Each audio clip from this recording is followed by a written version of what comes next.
الفاتحة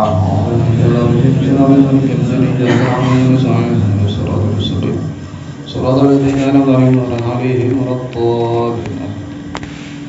Insyaallah mulai malam ini setiap malam Senin 2 minggu sekali kita ngaji sirah nabawiyah, sejarah kehidupan baginda Muhammad SAW melalui karya Syekh Ramadan Al-Buti, salah satu karya ulama kontemporer, ulama mutakhirin yang banyak direkomendasikan oleh para ulama, sebab ada beberapa keistimewaan yang tidak ada dalam kitab-kitab yang lain. Oke, langsung mawon, dalam kitab ini beliau memulai dengan membahas ahamiyatus sirah nabawiyah fi fahmil Islam, yakni kepentingan atau urgensi mempelajari sejarah baginda Muhammad SAW. Tentu saja banyak, tapi yang disebutkan oleh beliau hanya sebagian saja. Yang pertama, fahmu syakhsiyatir rasul min khilal ittila' ala hayatihi wa dhurufi allati 'asha fiha lita'akkud min anna Muhammadan sallallahu alaihi wasallam lam yakun mujarrada 'abqariyyin samat bihi 'abqariyatuhu baina qaumihi walakinahu qabla dhalik rasulun ayyadahu Allah ta'ala bi wahyin min 'indihi wa taufiqin min ladun. Di antara tujuan dan faedah manfaat kita mempelajari sirah nabawiyah, yang pertama adalah kita mengerti dan mengenal siapa itu baginda Muhammad SAW, bagaimana kehidupan beliau dan kondisi suasana situasi di mana baginda Muhammad SAW hidup. Untuk apa? Agar kita tahu kehebatan dan keagungan baginda Muhammad SAW, bukan hanya dari sisi kemanusiaannya, tapi dari sisi kerasulan dan kenabiannya. Mengapa? Karena orang-orang orientalis itu, orang-orang barat, orang-orang yang non muslim, orang Yahudi maupun Nasrani, itu banyak juga yang mempelajari sirah nabawiyah, tetapi karena mereka itu memang tidak yakin dengan Nabi Muhammad, sehingga kacamatanya itu lain. Mereka melihat kehebatan, keagungan baginda Muhammad SAW hanya dari segi manusianya saja, sehingga gak usah heran kadang-kadang ada judul Nabi adalah komandan terbaik, Nabi adalah pimpinan terbaik, Nabi adalah pencetus apa istilahnya itu, pencetus nizam atau aturan kenegaraan modern pertama, dan lain sebagainya. Kelihatannya bagus kita baca buku-buku mereka, tapi ada dari satu sisi yang lain, ini malah bahaya, sehingga kita nanti melihat baginda Nabi, mengagumi Nabi tidak dari sisi agama, tapi dari segi kemanusiaannya, manusia hebat gitu saja. Padahal Nabi di atas itu, Nabi bukan hanya manusia hebat, tapi manusia yang memang dibimbing oleh Allah. Sisi kerasulannya itu tidak ada. Nah, ini juga kelemahan. Mafhum ya? Kemudian yang kedua, di antara faedahnya ayatidal insan baina yadayhi suratan lil mathal a'la fi kulli sya'nin min syu'unil hayatil fadilah. Kaya ja'al minha dusturan yatamassaku bihi wa yasiru alaihi. Yang kedua yaitu bagaimana kita dengan membaca sirah nabawiyah ini akhirnya mendapatkan satu manusia atau satu patokan hidup, punya idola yang memang pantas untuk diidolakan. Kan kadang manusia itu sudah semua maklum ya, kalau manusia itu hidup nggak bisa, tanpa panutan nggak bisa. Kita tuh manusia lemah, makhluk lemah, dan bukan orang pertama di dunia ini. Mau nggak mau pasti punya panutan, siapapun itu. Orang yang nggak ngaku punya panutan pun kalau diteliti mesti punya panutan. Bu wong apik, bu wong elek, bu wong dunia, bu wong akhirat, bu artis kono, artis kini mesti punya panutan.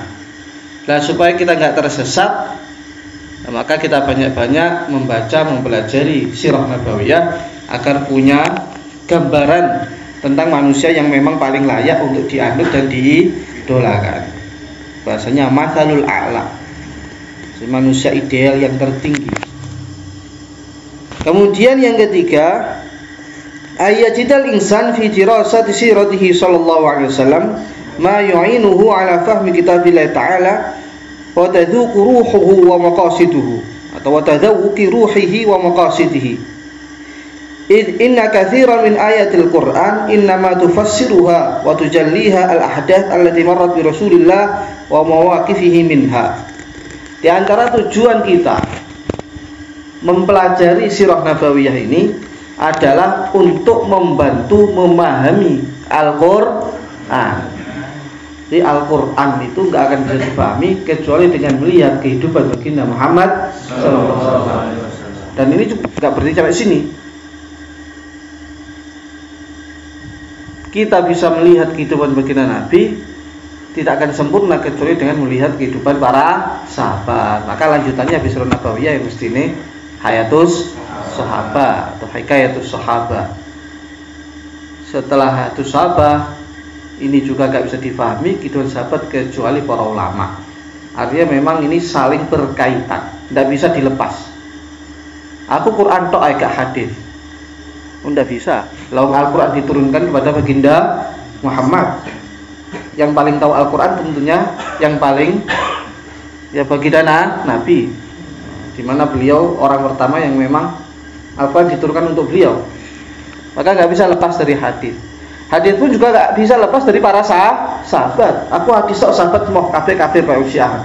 Lu nggak bisa. Lawang yang hidup sehari-hari itu para sahabat, tentu saja yang paling memahami Al-Quran dan hadis itu para sahabat. Maka nggak bisa lepas dari para sahabat. Aku sahabat tok gak ulama-ulamaan langsung Quran hadis itu nggak bisa. Ra iso. Karena sing iso memahami kehidupan sahabat kuwi para ulama. Ini orang-orang yang mengaku ikut Quran hadis tanpa ulama, ujung-ujungnya juga ikut ulama. Nggak bisa itu. Ngomong, aku ada yang neliti hadis sifat sholat Nabi. Pas diteliti, ujung-ujungnya ya gondelan Bukhari Muslim. Ujung-ujungnya melok Bukhari Muslim. Loh enggak, ini saya tarjih nih, saya kumpulkan Bukhari Muslim. Yang narjih siapa? Ini saya lihat-lihat dari kitab rijalnya Ibnu Hajar Al-Asqalani. Ujung-ujungnya melok Ibnu Hajar Al-Asqalani. Nek sing paling parah ujung-ujungnya melok Albani. Ujung-ujungnya melok Albani. Bedone Albani ning kitabe Quran hadis ngono ae. Gak ngaku nek kuwi juga hasil dari istimbat para ulama. Jadi nggak bisa dilepas Al-Quran, hadis, kemudian aqwalul ulama ini nggak bisa dilepas. Kemudian apa ini? Ini juga mirip-mirip yang pertama tadi. Ayakuna ladal muallim wa da'i al-islami namudaj hayyun antara tarbiyah wa ta'lim. Lah bagi para pengajar, kita kan insyaallah ya rata-rata pengajar atau calon pengajar atau setidaknya anaknya nanti pengajar. Atau tahunya ad-da'i al-islami. Para dai punya contoh dalam metode belajar dan berdakwah. Artinya ngajar dan dakwahnya kuwi melu carane Kanjeng Nabi Muhammad sallallahu alaihi wasallam. Karena selain beliau itu rasul sebagai penyampaian wahyu, beliau juga sebagai muallim dan dai.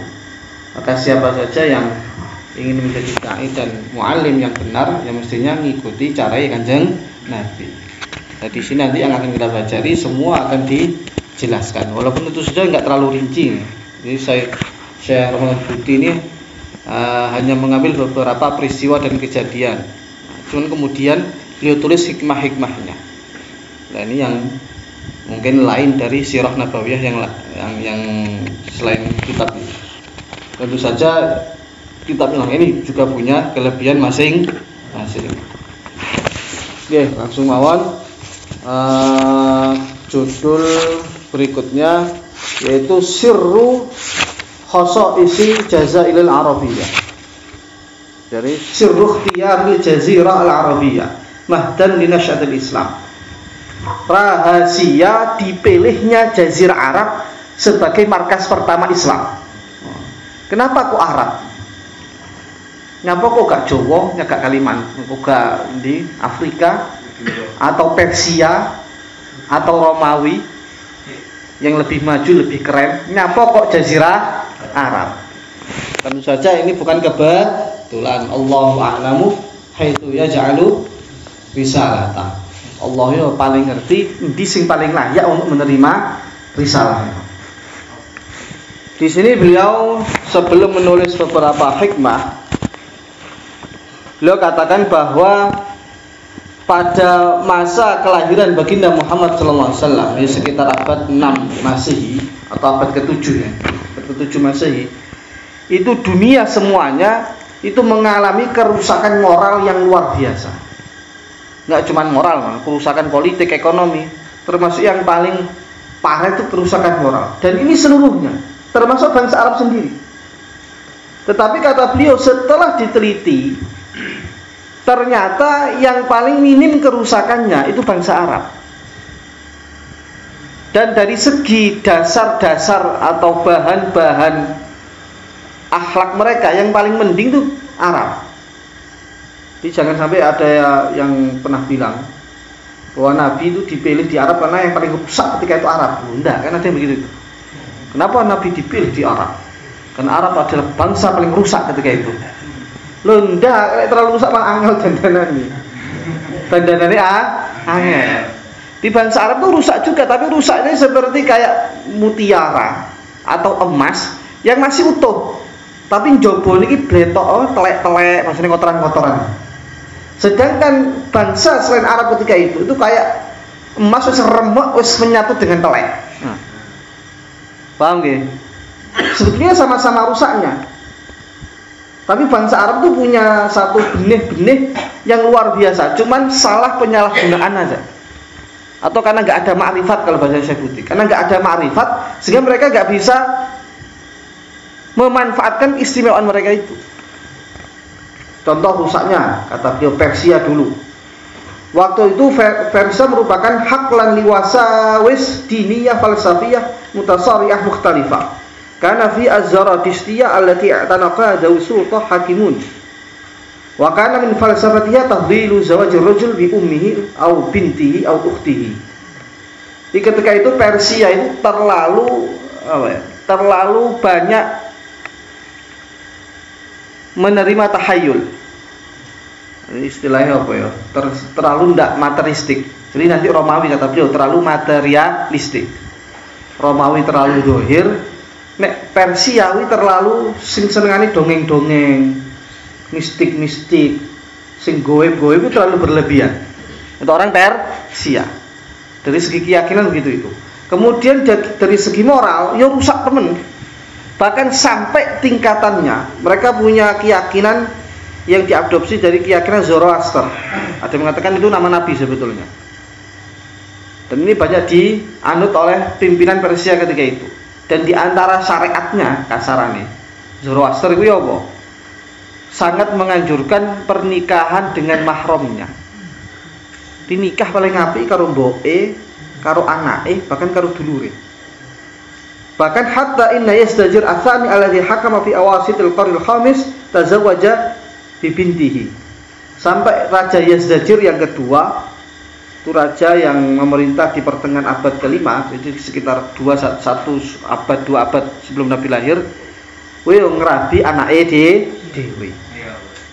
Jadi dari segi keyakinan itu serusak era karu-karuan, duwe dewa iki, dewa iku, yo nyembah geni gak karu-karuan. Bahkan keyakinan Persia itu raja mereka itu termasuk keturunan dari Tuhan, ditambah morale wis gak karu-karuan rusak. Wis nasabe ora sing gendah kasarane. So, bapak rabi karo anak, ora karo putune, ora karo ponakane, ora karo anak, karo dulur wedok. Sangat-sangat rusak. Romawi juga enggak kasaran rusak. Wa amar Ruman faqad kanat tasaytara 'alaiha ruhu al-isti'mariyah. Wa kanat munhamikah fi khilafin diniyyin bainaha min jihatin wa baina nasara Syam wa Misr min jihatin ukhra. Romawi selain terlalu materialistik tadi itu, makanya banyak yang enggak terima dengan Nabi Isa. Karena Nabi Isa itu khilaful madiyah. Kudune wong wi lahir dengan proses mengandung, kemudian ada perkawinan sperma gak karuan, nah bisa lah ya langsung saka mboke. Kudune wong mati kesuk urip diuripne. Kudune wong wuta sing wutane sampe bayi di melekne. Sangat-sangat berlawanan dengan kehidupan Romawi ketika itu. Selain itu, kelemahan Romawi terlalu lama dijajah. Nah itu nggak bagus. Terlalu lama dijajah itu kadang-kadang punya sifat-sifat yang nggak bagus. Terlalu ditindas. Punya sifat-sifat umpama akhirnya nggak punya harga diri kadang. Ini perzinaan rata-rata di Arab itu kenapa kok bukan yang di tokoh-tokoh, di orang-orang bawah? Karena selanjut kok gak ada harga diri. Akhirnya masalah nasab kan gak ngurus masalah nasaban, orang ngurus sebenarnya ngurus pening penak, kadang-kadang gitu. Dan banyak sifat yang lain yang tidak baik dengan sebab itu. Dan juga di antara sifat buruknya orang Romawi itu suka nindas. Karena mungkin lama ditindas akhirnya kebalik. Jadi suka nindas, suka menjajah negeri-negeri orang. Itu sifat orang Nasrani, sifat orang Romawi. Selain tentu saja keyakinan mereka juga banyak mendewakan beberapa dewa. Nah, termasuk disebutkan Hindia juga lebih kacau lagi, bahkan lebih dongeng daripada Persia. Bahkan Said Nadwi itu mengatakan di India itu kadang-kadang satu keluarga Tuhannya puluhan. Bapaknya punya Tuhan 3, anak itu terus anak kedua Behidone 3. Pokoknya perkara yang menakjubkan langsung jadi Tuhan. Delok kucing, wapi langsung dari Tuhan. Delok tikus sapi Tuhan, delok sapi kok wapi sapi langsung dari Tuhan. Itu Tuhan gak karu-karuan akeh. Selain tentu saja moral juga sangat rusak. Ini bisa dibaca di kitabnya Abdullah Sanadwi yang Madha Khosrul Alam min Hiqatil Muslimin. Bagaimana kerusakan India ketika abad ke-6 dan ke-7 Masehi. Gak karu-karuan rusaknya. Begitu juga di Cina, termasuk mungkin di Nusantara juga. Nusantara kan tradisinya juga gak lebih baik daripada Arab. Ini orang-orang yang terlalu kejawen, yang bilang kita lebih baik dari Arab, lebih keren dari Arab, lebih manusiawi, lebih biadab. Sebetulnya sebenarnya benar. Andai kan gak ada Islam itu gak terus jadi wapi itu enggak. Api wong Jawa kan memang diramu apa ditulari lah, disempurnakan dengan Islam. Lo nyatane zaman biyen sik ana tukar bojo istilah itu kan. Bahkan di kerajaan-kerajaan dulu nek bojone mati, sing rajane mati, maka istri-istrinya diperintahkan untuk dibakar juga, ikut mati. Sehingga ada istilah di kerajaan mana lupa saya, pernah ditulis di maktabah. Ketika mati 300 bojone kae langsung melok mati bareng. Kalau nggak salah nama tradisinya Pati Geni. Tradisi Pati Geni. Dan tradisi macam ini masa lebih baik dari Arab kan? Tidak juga. Artinya semuanya relatif bobrok ketika itu. Nggak ada yang bisa dibanggakan. Termasuk sebetulnya Arab. Lah, cuman Arab ini benih dasarnya itu bagus. Kenapa? Kalau diteliti kejahatan mereka, semua itu ada alasan-alasan bagusnya. Contohnya, kenapa mereka membunuh anak cewek? Wong Arab di antara tradisinya mateni wong anak wedok. Lalu dianggap bidah fi syaraf wal iffah. Krana kehormatan. Jadi krana anak wedok iki dianggap gak bisa mengangkat kehormatan. Dan anak wedok kan perang nek kalah kan akhirnya diperkosa, susah dibudak kan begitu. Dianggap ini menghalangi kehormatan, akhirnya dipateni. Jadi niatnya api asline. Niatnya api, corone sing keliru. Beda kalau Persia sing ngerabi mboke enggak bisa dibenarkan dengan alasan apapun. Tapi kalau mateni wedok jek enek alasan. Mendem-mendem, wong Arab senengane mendem. Mendem, nek saiki mirip-mirip ngerokok kali ya. Alasannya apa? Karem. Loman. Iki nuduhne wong nek loman iki ya ngono iku. Piye traktir kancane ngombe bareng seneng bareng. Wis jadi kan apik iki. Jane apik. Menandakan wong iki dermawan. Nek mangan kan kesane kan mangan dige dhewe to, nek mangan sego, mangan apa gandum. Tapi kalau mendem kan mesti bareng-bareng. Itu simbol kemuliaan. Makanya tanaman anggur di Arab namanya kan pohon karam, kan gitu. Karam itu kan maknanya pohon anggur. Jadi anggur jadi simbol kedermawanan, simbol kemuliaan. Jadi karepe apik, cuman caranya sing keliru.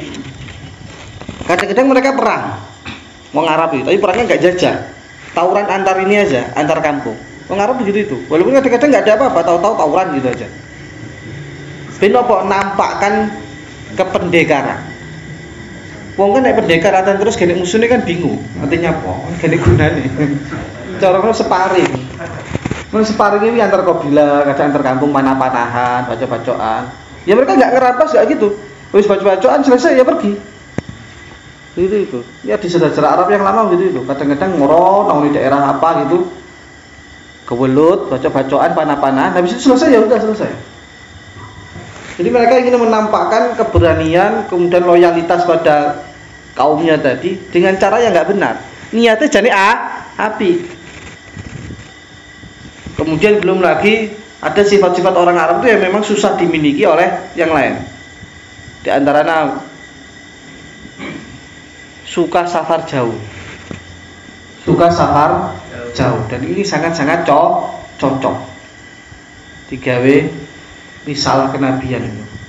Bayangno nek wong dhewe sing model seneng rebahan ngene terus dikirim rasul, kira-kira agama Islam gak nyebar. Ngulek ning jongke. Jadi tanda senengane iki safar ado. Wong sing nang Yaman, ini sing ning Syam, itu kan jarak jauh. Makanya wajar ketika Islam datang hanya dalam 1-2 abad terus teko Cina, teko bahkan ada yang mengatakan sudah datang ke Indonesia. Banyak penelitian terbaru yang ternyata Islam datang di Indonesia itu jauh dari Wali Songo. Di Wali Songo itu kalau bisa dibilang futuhnya saja, raninya hidayah itu Wali Songo. Tapi jauh sebelum itu sudah ada semua. Dan itu kan sudah diteliti sama arkeolog. Artinya wong Arab itu jantenanan banget nerimo Islam. Teko masuk sini ke Cina, sini ke Indonesia, sini ke Afrika, bahkan yang sini ke Amerika. Wong Columbus teko kono wis ana wong Islam. Itu diantara keistimewaan orang Arab. Bahkan ada satu kelihatannya cacat, tapi ini sebetulnya keistimewaan. Napa niku ummi. Gak iso maca, gak iso nulis. Walaupun ada sebagian, tapi itu minoritas. Artinya mayoritas orang Arab itu gak patek seneng nulis, gak patek seneng maca.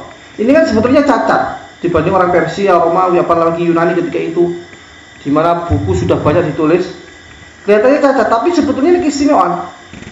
Istimewa dari mana? Akhirnya wong iku nek keistimewaannya sedikit, malah kadang-kadang istimewanya itu jadi tambah luar biasa. Kalau bahasanya begini, orang itu kalau terlalu banyak bisa, itu malah bisanya malah setengah-setengah kadang-kadang. Ono wong walim, yo iso mukan, yo iso ngecat omah, yo iso masak, yo iso nyupir, kemudian yo iso kemana? Iso futsalan, terus iso apa lagi? Bengkel. Itu malah kalau diteliti nggak setengah-setengah kabeh. Tenang gitu loh, ilmunya lah gak patek ngalim. Ya kalau dia kadang-kadang nyambi bengkel, kadang-kadang main futsal, kadang-kadang yo dolan, kadang-kadang masak, kadang-kadang ning warung, kadang-kadang lu malah setengah-setengah. Bandingno karo wong sing gak duwe gak iso apa-apa. Aku bengkel gak iso ngene, gak iso ngene, iso ngaji tok. Iki biasanya ngalime luwe. Karena kemampuan dia diarahkan ke satu titik tadi itu. Dalam keilmuan juga begitu itu. Makanya kok jadi ini para ulama-nya kok ning fikih sing paling menonjol Syekh Ibnu Hajar Haytami dengan Imam Romli. Kenapa kok enggak Imam Suyuti? Itu kan ahli fikih juga. Atau Syekh Zakaria Ansori. Di antaranya itu karena wong loro iki fokusnya ning fikih tok. Wis gak ning tafsir, ora ning hadis, ora ning mantek, ora ning ilmu kalam, fikih tok wis. Akhirnya dianggap lebih tahqiq daripada ulama-ulama sing mutafannin. Walaupun ulama mutafannin itu juga punya keistimewaan tersendiri, bisa mengumpulkan ilmu. Lah wong Arab yang ngono kuwi. Karena dhek gesok nulis, gesok maca, akhirnya semua kemampuannya dikerahkan untuk menghafal. Lah menghafal itu yang paling penting ketika itu. Untuk menerima wahyu, hadis, nasihat Kanjeng Nabi. Bayangno, umpama wong Arab ketika itu koyo dhewe ini. nek ngaji gak patek apalane breadthrough terus senengane nulis karo ngerekam. Wong saiki kan ngono, ngaji ya biasa dirungokno rekam ae rekam. Engko dianu gampang engko diwaca kapan-kapan. Akhire direkam sampai 1000 giga tapi blas gak diintip. Akhire kan lali kabeh. Soale semulpun ning rekaman iku mau ngajine. Nek gak nulis, gurune nulis. Gak dirungokne nulis terus. Tulisane ditutup ilang. Lah para sahabat iki karena ngono justru istilahnya di situ. Dia enggak mikir piye aku ngerekam, piye aku ngerekam video, gak nulis juga Kanjeng Nabi iki dirungokno tenanan akhire lah ratusan hufat. Ono sing hafal 5000 hadis. Zaman sak menunggu. Akhirnya malah cocok dari penyampai risalah. Aku gak iso bayangno tenan nek malah sahabat kayak saiki iki nek alat rekam nek disimpen kono rekaman direkam tok. Generasi kedua buta semua karena yang pertama udah hilang rekamannya.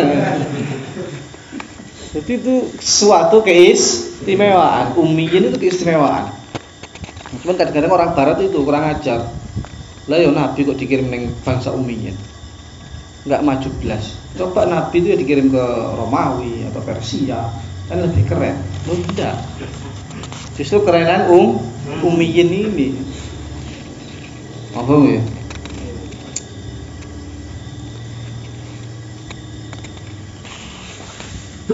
Kemudian di antara keistimewaannya lagi bangsa Arab itu secara geografis memang terletak di tengah.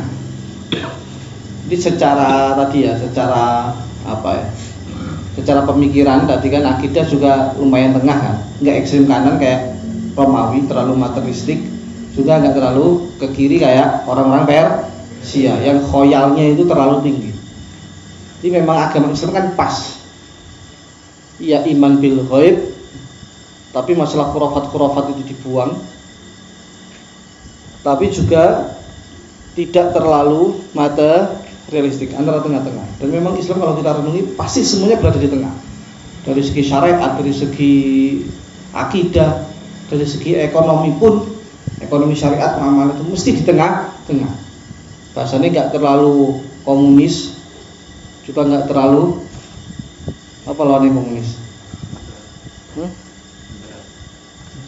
Bukan komunis ya. Orang barat itu loh apa sih ini? Pluralisme. Ekonomi kapitalis. Baina ra'samaliyah wa baina istiraqiyah bahasane ngomong. Wis pokoknya mesti tengah-tengah. Bahkan ternyata geografis Arab pun juga tengah-tengah. Kalau lihat di peta itu kan sebelah sana Persia, sebelah sana Romawi, Persia terus India, Cina, Romawi, tengah-tengah ini Arab. Ini jam Ka'bah itu kan itu, karena letaknya memang di tengah. Kemudian di antara juga di situ ada Ka'bah, bangunan pertama di dunia. Inna awwala baitin wudi'a lin-nas bi Bakkah mubarakah. Maka sangat cocok untuk dijadikan markas risalah terakhir. Kemudian penutupnya di antara saja ya, Jazirah Arab atau bangsa Arab menjadi markas pertama adalah bahasanya. Di bahasa Arab itu memang istimewa jika dibandingkan dengan bahasa-bahasa lainnya. Dan masalah keistimewaan bahasa Arab ini bukannya ini ditulis oleh para ulama. Kayaknya nggak perlu diulang lagi, udah mumet. Oke, ringkasnya bahasa Arab ini bahasa yang terbaik, terlengkap dan paling sesuai untuk risalah Muhammad ini. Bayangno nek basa Cina sing bulak ngono niku. Alangkah susahnya kalau diterapkan di Afrika. Ya. Atau bahasa Jawa di sing gak patek lengkap itu. Kalau bahasa Arab enggak, bahasa Arab masyaallah bahasa Arab yang sangat-sangat lengkap. Untuk satu nama saja kadang kurma aja namanya kadang 10 11 nama harimau itu macan aja 500. Saking lengkap. Dan juga mudah diucapkan. Makhrajnya itu jelas. Ada yang lewat lidah, ada yang lewat hidung, ada yang lewat tenggorokan, ada yang lewat gigi, ini semua digunakan. Kan ada bahasa itu yang kadang lambe tok lambe karo irung. Bahasa Inggris ora kan makhraj sing u diwaca o, sing u diwaca gak jelas. Ini secara penelitian memang bahasa yang paling tepat, paling jos ini memang bahasa Arab.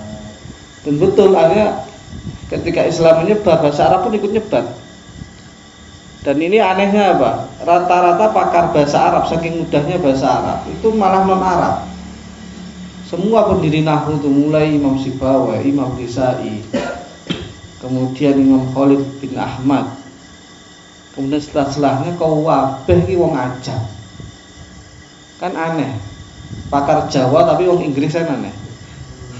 Nah, ini ada dalam sejarah bahasa Arab. Nuduni memang bahasa Arab ini bahasa yang alamiah. Bahasa sing internasional, sing cocok kanggo risalah Kanjeng Nabi yang memang risalah alamiah. Oke, lanjut apa terus sih? Ini seberang menit. 19 Oke, mau. Satu lagi ya. Pas setengah jam. Kemudian tema berikutnya Muhammadun sallallahu alaihi wasallam khatamun nabiyyin wa alaqatu da'watihi bid da'wat as-samawiyyah as-sabiqah. Nabi Muhammad sebagai penutup para nabi dan hubungan atau kaitan dakwah beliau, agama beliau dengan agama-agama samawi yang lain atau yang sebelumnya. Di sini beliau mengatakan bahwa Nabi Muhammad SAW hubungan atau posisinya qaimatun ala asasit ta'kidi wa tatmim. Beliau bukan membawa agama baru, membawa ajaran baru, membawa aliran baru, tidak. Di Islam ini bukan agama baru, bukan agama bid'ah istilahnya itu, bukan terobosan baru, tidak. Hanya sebagai lanjutan dan penyempurnaan agama-agama sebelumnya. Ya, begina Muhammad bersabda, "Matsali wa matsul anbiya min qabli ka matsil rajulin bana bunyanan fa ahsanahu wa ajmalahu illa mawdi'a labna min zawiyatin min zawayahu. Wa ja'alni satufu nabiyyi wa ya'jabuna la yaquluna hala wada'ta hadhihi labna fa ana labna wa ana khatun nabiyyin." Perumpamane oleh bangunan begitu, para nabi, para rasul kaya wong bangun omah. Lah ada satu bagian yang masih bolong. Ini ada ngeliling kan, kok ya ana sing nyempurnane apikne iki kok gak bak. Tapi akulah yang mengebarkan bangunan itu. Ini agama Islam bukan agama baru. Jangan dikira agama yang terpisah, aliran yang terpisah, enggak. Islam ini agama yang sama dengan sebelumnya, bahkan menyempurnakan dan memperbaiki kerusakan-kerusakan agama sebelumnya. Makanya kalau kita lihat para nabi itu kan membawa agama ada dua asas, ada dua hal pokok. Yang pertama itu akidah, yang kedua itu syariat. Semua nabi mesti bawa ini, bawa akidah, keyakinan, kemudian bawa aturan istilahnya. Nah, untuk masalah akidah ini seluruh para nabi dari Nabi Adam sampai Nabi Muhammad gak ada yang beda. Gak mungkin beda. Gusti Allah siji, bahkan sifat-sifat Allah itu semuanya sama. Kita bakau mukhalaf hawadithi qiyamuhu bi nafsihi. Tentu saja ini istilahnya nggak ada di zaman Nabi sebelumnya. Tapi keyakinan itu ada, intinya Allah itu Maha Esa, tidak ada serikat, dan Allah bersih dari hal-hal yang tidak pantas bagi Allah. Keyakinan itu sama. Adapun aturan lah ini berbeda-beda. Kata beliau, mengapa kok demikian? Kenapa kok akidah itu nggak boleh beda dan syarat boleh beda? Kata beliau, karena akidah itu min nau'il ikhbar, wal ikhbar an syai'in la yumkinu ay yatakhallafa ma baina mukhbir wa akhar.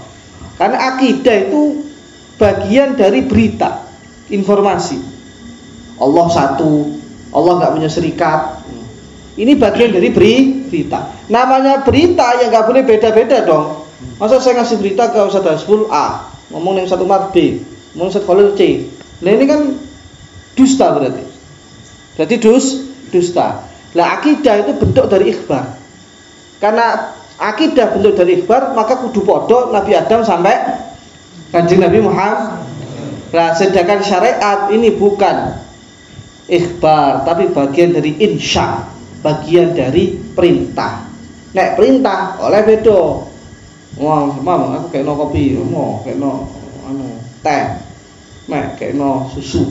Boleh nggak? Boleh, dan ini nggak termasuk dusta. Nah, tasyri' itu bagian dari insya, perintah, maka boleh beda.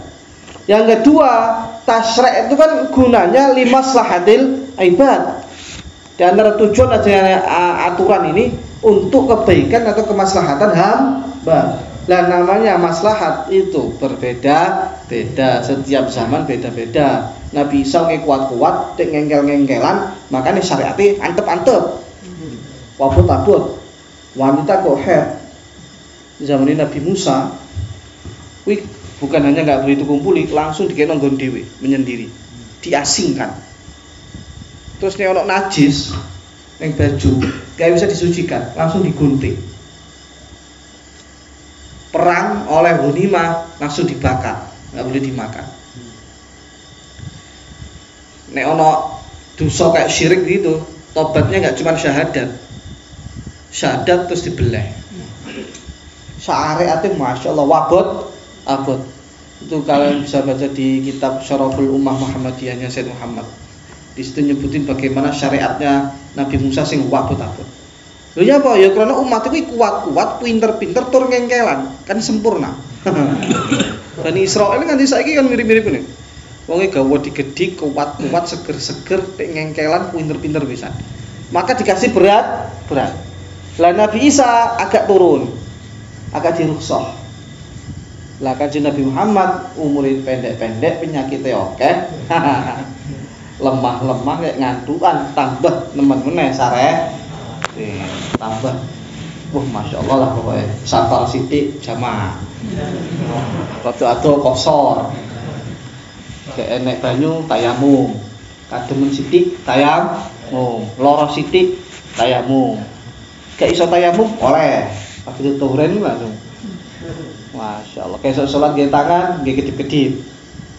Sholat iso ning dia ya. Kalau di Bani Israil sholat kudu ning nggon sholat khusus, ning masjid lah istilah. Nek umate Kanjeng Nabi gak salat ning ndi iso. Ning omah iso. Ning lapangan iso. Ning dalan ya iso, ning futsal ya iso. Oh, bebas. Enak. Bojone haid ya iso, sing penting gak jima. Nah, cekel-cekel sik gak dosa. Masya Allah.